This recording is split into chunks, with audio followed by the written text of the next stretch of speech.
Hello student, welcome to YouTube study. आज की इस वीडियो में यूपी बोर्ड कक्षा 12 के बच्चों के लिए फिजिक्स से मोस्ट इंपॉर्टेंट क्वेश्चन लेकर आए हैं। अगर आप पेपर देने वाले हैं तो इन सारे क्वेश्चंस को अवश्य ही लगा कर जाइएगा। बोर्ड एग्जाम में इसमें से तो सीधे सीधे ज्यादा क्वेश्चन फंसेंगे, देख लीजिएगा। लॉरेंज बल किसे कहते हैं, ठीक इसके बाद एम्पियर का परिपथीय नियम, यहाँ पे एक मोस्ट इंपॉर्टेंट न्यूमेरिकल, ठीक इसके बाद सेल का विद्युत वाहक बल, धारा घनत्व, तो यहाँ पे इंपॉर्टेंट न्यूमेरिकल रखा गया। इसके बाद इलेक्ट्रॉन वोल्ट नति कोण किसे कहते हैं, सोफ्टवेयर किसे कहते हैं, यहाँ पे न्यूमेरिकल। जितने भी इस वीडियो में क्वेश्चंस आप देख रहे हैं ना, सभी मोस्ट इंपॉर्टेंट है और बोर्ड एग्जाम में इसमें से काफी क्वेश्चन आपको देखने को मिलने वाला है। तो वीडियो को तुरंत लाइक कर दीजिए, चैनल पे नए हैं तो सब्सक्राइब करके बेल आइकन प्रेस करके रखिए। डेली आपको ऐसी वीडियोस मिलती रहेंगी और तैयारी बहुत ही अच्छा हो पाएगा। तो वीडियो को पूरा देखिएगा। और सबसे पहला नंबर इसमें क्वेश्चन जो रखा गया है, लॉरेंज बल किसे कहते हैं, पेपर में बार बार पूछता है, इसलिए इसको अच्छे से थ्योरी को समझिएगा। और देखिए इस क्वेश्चन को वीआईपी में रखा गया है, वेरी इंपॉर्टेंट क्वेश्चन, ठीक है। सबसे पहले लॉरेंज बल किसे कहते हैं, एक बार अच्छे समझिएगा ना तो पूरा अच्छे से तैयार हो जाएगा। देखिए लॉरेंज बल किसे कहते हैं, देखिए लॉरेंज बल यानी कि चुंबकीय क्षेत्र में गतिमान आवेश इलेक्ट्रॉन पर लगने वाले चुंबकीय बल को लॉरेंज बल कहते हैं। ध्यान समझिए कि चुंबकीय क्षेत्र कौन सा कहलाएगा कि जब किसी चालक में धारा प्रवाहित करते हैं तो चालक के अगल बगल कौन सा क्षेत्र उत्पन्न होता है, चुंबकीय क्षेत्र। वही कह रहा है कि चुंबकीय क्षेत्र में गतिमान आवेश इलेक्ट्रॉन पर लगने वाले चुंबकीय बल को ही लॉरेंज बल कहते हैं। कितना सिंपल है। जब हम किसी, देखिए ये तार हो गया, जब हम इस तार में मतलब कि विद्युत धारा प्रवाहित करेंगे तो इसके अगल बगल क्या होगा, एक चुंबकीय क्षेत्र उत्पन्न होगा। और चुंबकीय क्षेत्र उत्पन्न होगा तो ये गतिमान आवेश हो जाएंगे, जो आवेश होंगे गति में हो जाएंगे, जैसे कि इलेक्ट्रॉन। और इलेक्ट्रॉन पर ही लगने वाला चुंबकीय बल, जो लाइट प्रवाहित कर रहे हैं तो लाइट प्रवाहित की वजह से चुंबकीय बल उत्पन्न होगा। तो चुंबकीय बल अब इलेक्ट्रॉन पर बल लगाएंगे और उसी को बोलते हैं लॉरेंज बल, ठीक है। लॉरेंज बल को देखिए, इसका फार्मूला क्या होता है, लॉरेंज बल F equal to q v v sine theta, ठीक है ना। Q v v sine theta, ये लॉरेंज बल का क्या होता है, फार्मूला होता है। इसको अच्छे से तैयार कर लेना, पीडीएफ भी मैं लास्ट में प्रोवाइड करूंगा। तो तुरंत वीडियो को लाइक कर दीजिए अगर नहीं किए हैं तो। एम्पियर का परिपथीय नियम किससे कहते हैं, ये भी काफी इंपॉर्टेंट है, पेपर में पूछता है कि एम्पियर का परिपथीय नियम को परिभाषित करे, ऐसे ही पूछेगा। तो इसको कैसे लिखेंगे, ध्यान समझिएगा कि किसी बंद वक्र के परितः, देखिए किसी बंद वक्र, कोई तार है कुंडली रूप में ले लिए हैं, तो किसी बंद वक्र के परितः चुंबकीय क्षेत्र की तीव्रता का रेखा समाकलन यानी लाइन इंटीग्रल उस बंद वक्र द्वारा घिरे क्षेत्रफल में से गुजरने वाली कुल वैद्युत धारा का म्यू नॉट गुना होता है, जिसे एम्पियर का परिपथीय नियम कहते हैं। एक बार अच्छे समझिए, जितने भी बच्चे शॉर्टकट में इसका थ्योरी मतलब पढ़े हैं उनका भी सही है, ये भी सही है। इसको भी आप लिख सकते हैं, तैयारी अच्छे से कर लीजिएगा। एम्पियर का परिपथीय नियम किससे कहते हैं, किसी बंद वक्र के परितः चुंबकीय क्षेत्र की तीव्रता यानी कि आई जो है चुंबकीय क्षेत्र की तीव्रता का रेखा समाकलन लाइन इंटीग्रल उस बंद वक्र द्वारा घिरे क्षेत्रफल में उसे गुजरने वाली कुल वैद्युत धारा का म्यू नॉट गुना होता है, जिसे एम्पियर का परिपथीय नियम कहते हैं, ठीक है ना। अब देखिए जहां पे म्यू नॉट क्या है, तो निर्वात की निरपेक्ष चुंबकशीलता है। क्या है, निर्वात की निरपेक्ष चुंबकशीलता है, निरपेक्ष चुंबकशीलता म्यू नॉट होता है, ठीक है। अब यहाँ पे इसका फॉर्मूला होता है, तो देखिए यहाँ पे integration C into vector B into vector D L equal to mu naught into I के बराबर होता है। ये वाला फॉर्मूला याद रखिएगा, अगर न्यूमेरिकल आए तो इसी फॉर्मूले के तहत आप करेंगे, ठीक है। अगला क्वेश्चन देखेंगे जो कि यहाँ पे न्यूमेरिकल टाइप्स क्वेश्चन है, इसको आप बहुत ही आसान तरीके से कर सकते हैं। जैसे कि दो बल्ब हैं, एक 60 वाट का है जिसमें 220 वोल्ट विभवांतर त्वरित किया जाता है, तथा एक 40 वाट का बल्ब है जिसमें भी 220 वोल्ट को 220 वोल्ट के मेंस से श्रेणी क्रम में जोड़ा जाता है। तो जब भी आप याद रखिएगा कि श्रेणी क्रम में जोड़ा जाएगा तो इसमें जो धारा प्रवाहित होगी समान रूप से प्रवाहित होगी। तो बल्बों की कुल शक्ति पूछा है, तो सब देखिए सबसे पहले आपको मैं बताता हूं कि न्यूमेरिकल कैसे करना है। सबसे पहले जिस चीज का मान दिया है उसको पहले नोट करना है, ठीक है। क्या क्या दिया है पहले देखिए, इसमें 60 वाट का दिया है ना, तो P का मान है तो इसको P1 लिख लीजिए। क्या लिखेंगे, P1 कितना वाट है, 60 वाट है। अब P2 कितना दिया है तो 40 वाट, P2 बराबर भी लिख लीजिए, कितना है 40 वाट है। इसमें भी विभवांतर समान रूप से दे रहा है, विभवांतर 220, इसमें भी 220, यहाँ पे भी बराबर लिख लीजिए 220 वोल्ट। ठीक है ना, बहुत सिंपल तरीके से बता रहा हूं। इसमें भी उतना ही है 220 वोल्ट। अब क्या करना है, इसमें कह रहा है बल्बों की कुल शक्ति निकालने से पहले आपको यहाँ पे क्या करना, शक्ति का एक फॉर्मूला होता है, आपको बता दूं यहाँ पे कार्नर में P बराबर क्या होता है, V इंटू आई। ठीक है ना, तो अब देखिए P बराबर निकालना है ना V इंटू आई, तो V तो इसमें है लेकिन I नहीं है, तो I निकालना पड़ेगा ना। I निकालने के लिए सबसे पहले प्रतिरोध निकालेंगे एक एक बल्ब का। पहले 60 वाट वाला बल्ब का प्रतिरोध निकाल लेंगे एक बार, ठीक इसी तरीके से 40 वाट वाला का एक बार प्रतिरोध निकालेंगे। चलिए सबसे पहले यहाँ पे लिखेंगे P1 का प्रतिरोध, यहाँ पे चलिए तो यहाँ पे प्रतिरोध निकालेंगे ना, तो लिखेंगे प्रतिरोध। ठीक है, प्रतिरोध R1 मान लेते हैं पहला के लिए। R1 बराबर सूत्र होता है V स्क्वायर बटे में P, यानी V इसको मानेंगे V1, अब P1 है ही, तो यहाँ पे लगा सकते हैं V1 P1, इतना हो जाएगा ना। अब चलिए मान को पुट कीजिए, R1 बराबर V का मान कितना है 220 का वर्ग कर दीजिएगा बटे में P कितना है तो 60 वाट। ठीक है, अब चलिए R1 बराबर लिखिए 220 गुणे 220, अब बटे में क्या लिखेंगे, यहाँ पे 220 होगा, अब बटे में 60। ठीक है, इसको जब काट देंगे तो 1 0 से 1 0 कैंसिल, ये 11 हो जाएगा, ये नीचे हो जाएगा 3। ठीक है, 2 से ऊपर नीचे काटे हैं, 3 से कटा देंगे, या इसको जब हम डायरेक्टली R1 बराबर लिख सकते हैं 220 गुणे 11 अब बटे में 3 से भाग दे देंगे और इतना से गुणा करके तो डायरेक्ट आएगा 807। ठीक है, ओम, ये आ गया हम लोग का R1। इसी तरीके से अब इस बल्ब का भी प्रतिरोध निकाल लेंगे, सेम यही फॉर्मूला पे। ठीक है ना, प्रतिरोध यहाँ पे लिखेंगे प्रतिरोध R2 बराबर क्या लिखेंगे, R2 बराबर यहाँ पे V स्क्वायर, इसको V2 मान लेते हैं। ठीक है ना, V2 क्योंकि V1 यहाँ पे था, तो V स्क्वायर यानी V2 का स्क्वायर है बटे में P2। ठीक है ना, ये P2 है, तो यहाँ पे इसका मान रखिए R2 बराबर, दूसरा प्रतिरोध निकाल रहे हैं बल्ब के लिए, तो यहाँ पे कितना है 220, यहाँ पे गुणे 220, अब बटे में कितना हो जाएगा P कितना है 40 दिया है। हल करेंगे R2 बराबर कितना होगा, इसको काट देंगे 1 0 से 1 0, 2 से 11 बार में कट जाएगा, 2 दूनी के 4, फिर 2 से काट दीजिए, 2 कम 2, यानी कि 110 गुणे 11, 110 गुणे 11 करेंगे तो 1210 ओम आ जाएगा। ठीक है, तो ये दूसरा प्रतिरोध भी हम लोग निकाल लिए। अब निकालेंगे धारा, क्या निकालेंगे, धारा। तो सबसे पहले दो प्रतिरोध हो गए R1 R2, तो इसका तुल्य प्रतिरोध पहले निकाल लेते हैं। श्रेणी क्रम में जुड़ा है, तो यहाँ पे सूत्र लगा लेंगे, कैपिटल R बराबर हो जाएगा R1 प्लस R2। ठीक है ना, अब चलिए R1 का मान रखिए कितना है 807 है, अब प्लस R2 का मान 1210 है, 1210। अब इसको सॉल्व कर लीजिएगा, जोड़ेंगे तो ये आ जाएगा 2017। ठीक है, देख लीजिए 1210 और 807 2017 ओम आ गया। ठीक है, 2017 ओम। अब इसके बाद हम लोग धारा निकालेंगे, क्या निकालेंगे, धारा। चलिए 220 वोल्ट के में जोड़ा है ना, तो विभवांतर जो है V बराबर 220 रख लेंगे। ठीक है, वोल्ट। इसके बाद अब यहाँ पे हम लोग धारा निकालेंगे I, तो धारा बराबर सूत्र क्या होता है, I बराबर V बटे R, होता है कि नहीं, होता है।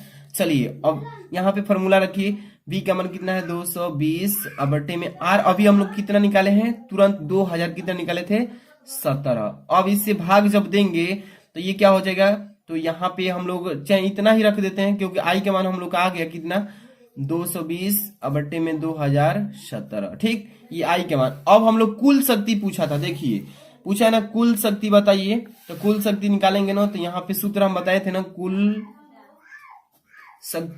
शक्ति के लिए फॉर्मूला होता है P बराबर V इंटू आई, यही होता है ना। चलिए V का मान अभी हम लोग रख लेते हैं, कितना है 220 है, आई का मानवा जो है यहाँ से उठा करके इतना रख लेंगे, तो ये हो जाएगा 220 अब बट्टे में कितना आ जाएगा 2017। हल करेंगे, काट देंगे पूरा सॉल्यूशन के बाद, तो ये देखिए कितने बार में कट जाएगा, तो 23.996 इतना बार में। आई देखिए दशमलव के बाद 5 से बड़ा रहता है तो इसको बढ़ा कर लिख देते हैं, तो 24 भी लिख सकते हैं 24। और यहाँ पे शक्ति का मात्रक वाट होता है, क्या होता है वाट, तो ये हो जाएगा इसका आंसर। ठीक है, इसी तरीके से आपको करना है। अगला क्वेश्चन चलेंगे, देखिए इसमें अगला क्वेश्चन है इलेक्ट्रॉन वोल्ट किसे कहते हैं। पेपर में 1 नंबर का तो ये पूछता है कि इलेक्ट्रॉन वोल्ट किसे कहते हैं, तो इसको तैयार कर लेना कि 1 इलेक्ट्रॉन वोल्ट इसको ईवी लिखते हैं। इलेक्ट्रॉन वोल्ट को क्या लिखते हैं? ईवी लिखते हैं। तो 1 इलेक्ट्रॉन वोल्ट वह ऊर्जा है जो कि एक इलेक्ट्रॉन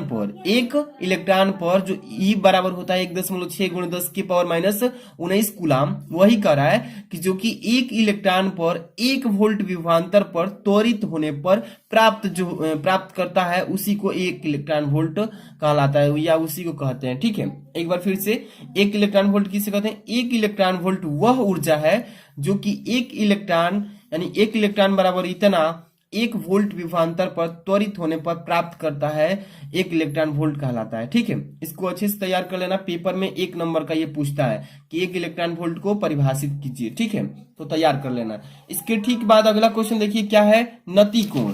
क्या है नति कोण? किससे कहते हैं? अच्छे से इसको तैयार कर लेना। यहाँ पे देखिए हेडिंग में पूछेगा कि नति कोण को परिभाषित करें, तो क्या लिखेंगे कि नति कोण वह कोण होता है, या कहेंगे कि नति कोण वह कोण है जो चुंबकीय में यहाँ पे पृथ्वी के चुंबकीय क्षेत्र वीई के दिशा तथा क्षैतिज दिशा के बीच बनता है, जिसे नति कोण कहते हैं। ठीक है, एक बार फिर से, नति कोण वह कोण है जो चुंबकीय क्षेत्र या चुंबकीय में पृथ्वी के चुंबकीय क्षेत्र बीई, यानी कि यहाँ पे चुंबकीय क्षेत्र बी होता है, ई माने पृथ्वी का चुंबकीय क्षेत्र की दिशा तथा क्षैतिज दिशा के बीच बन जाए, उसी कोण को नति कोण कहते हैं। ठीक है, तो इसको अच्छे से तैयार कर लेना।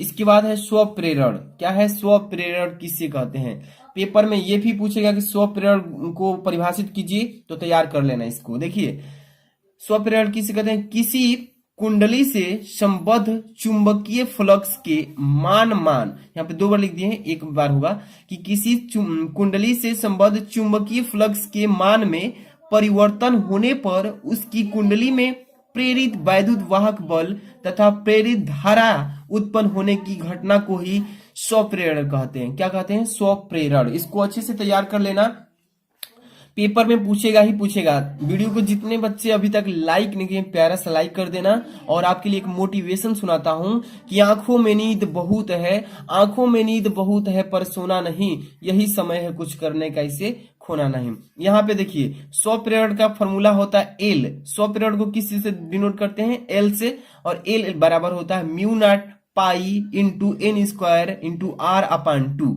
ये फॉर्मूला रख के आप न्यूमेरिकल अगर करना चाहते हैं तो यहां से स्वप्रेरण का फॉर्मूला से निकाल सकते हैं। ठीक है, इसको अच्छे से तैयार कर लेना एक एक क्वेश्चन को। अगला क्वेश्चन देखिए, ये है आपका न्यूमेरिकल टाइप। लिखा है यहाँ पे कि 10 पिको फायरड। क्या पढ़ेंगे? 10 पिको फायरड का एक संधारित्र 50 वोल्ट बैटरी से जुड़ा है और संधारित्र में कितनी स्थिर विद्युत ऊर्जा संचित होगी।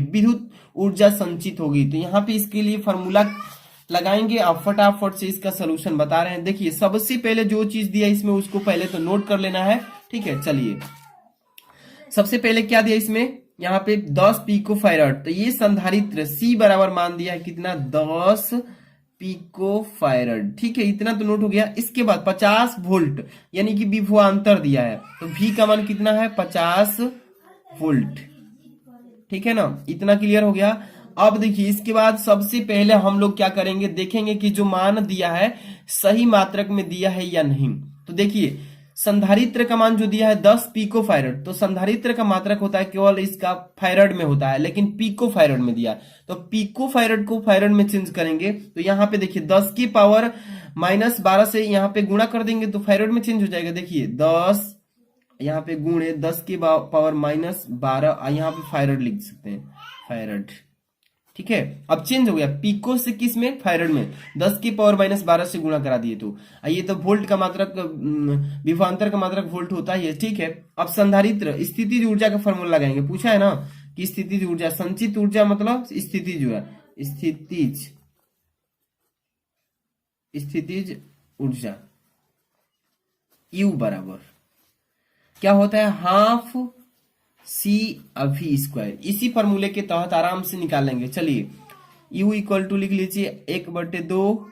C का मान कितना है? 10 गुणे 10 की पावर माइनस 12, और यहाँ पे गुणा कर लीजिए। और V का मान कितना है? 50 का वर्ग कर दीजिए। ठीक है, इस फॉर्मूले पे कर लेंगे।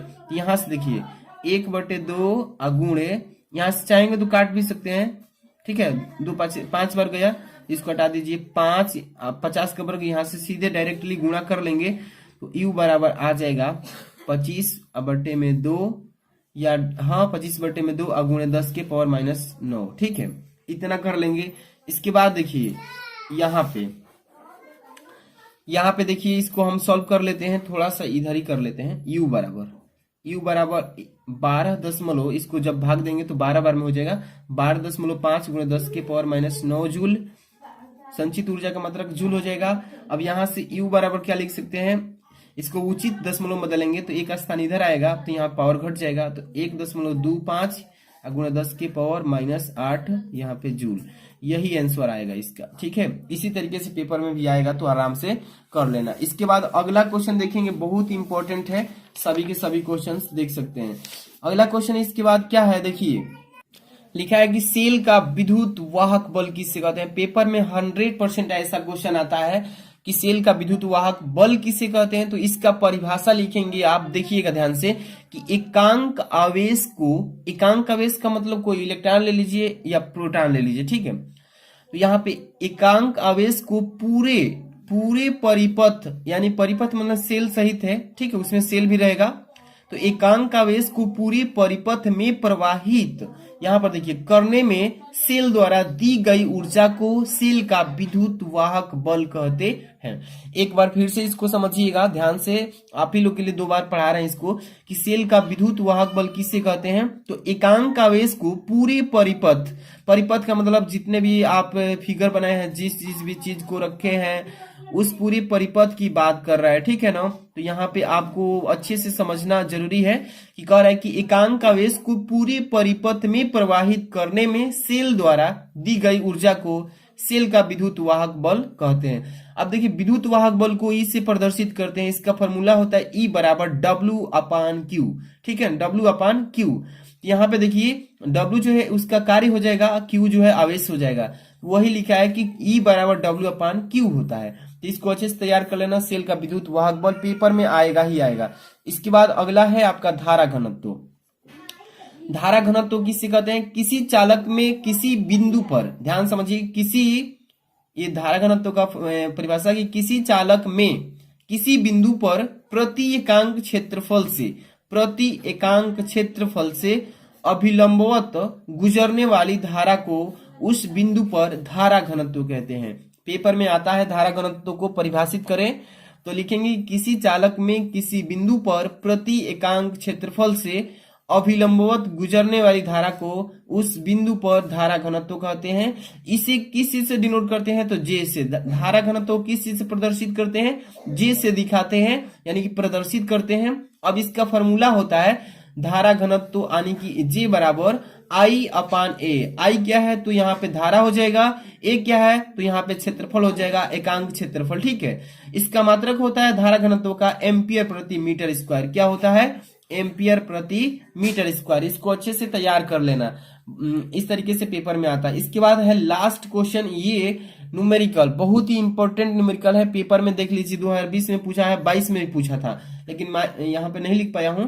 लेकिन यहाँ पे देखिए कि 12 वोल्ट विद्युत वाहक बल, यहाँ पे 12 वोल्ट विद्युत वाहक बल तथा 3 ओम आंतरिक प्रतिरोध बैटरी को किसी प्रतिरोधक से संयोजित किया गया है। ठीक है, यदि परिपथ में धारा जो है 0.5 एम्पियर है तो जुड़े प्रतिरोध का मान ज्ञात कीजिए। सबसे पहले तो न्यूमेरिकल करते समय आपको ये मालूम होना चाहिए कि किस चीज का मान दिया है। अगर मान समझ में आ रहा है कि हाँ इस चीज का मान है तो ही आप फॉर्मूला लगा के तब सॉल्व कर पाएंगे, नहीं तो नहीं आएगा। तो समझिए पहले किस चीज का मान दिया है। सबसे पहले 12 वोल्ट दिया है ना, ई का मान दिया है, विद्युत वाहक बल, यहाँ ई लिख लेते हैं 12 वोल्ट। ई बराबर क्या लिखेंगे, 12 वोल्ट।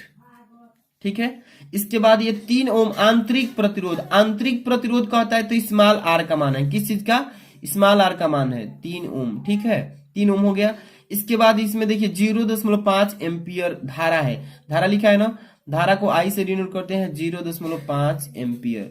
3 चीजें क्लियर हो गया। इसके बाद अब हम क्या करेंगे, सबसे पहले फॉर्मूला लगाएंगे। यहाँ पे आई बराबर क्या होता है, कैपिटल ई विद्युत वाहक बल अपान यहाँ पे capital r plus small r. ठीक है, इसी फॉर्मूले पे हम रख के हल करेंगे। चलिए स्मॉल आई का मान कितना है, 0 लिख लेते हैं 5।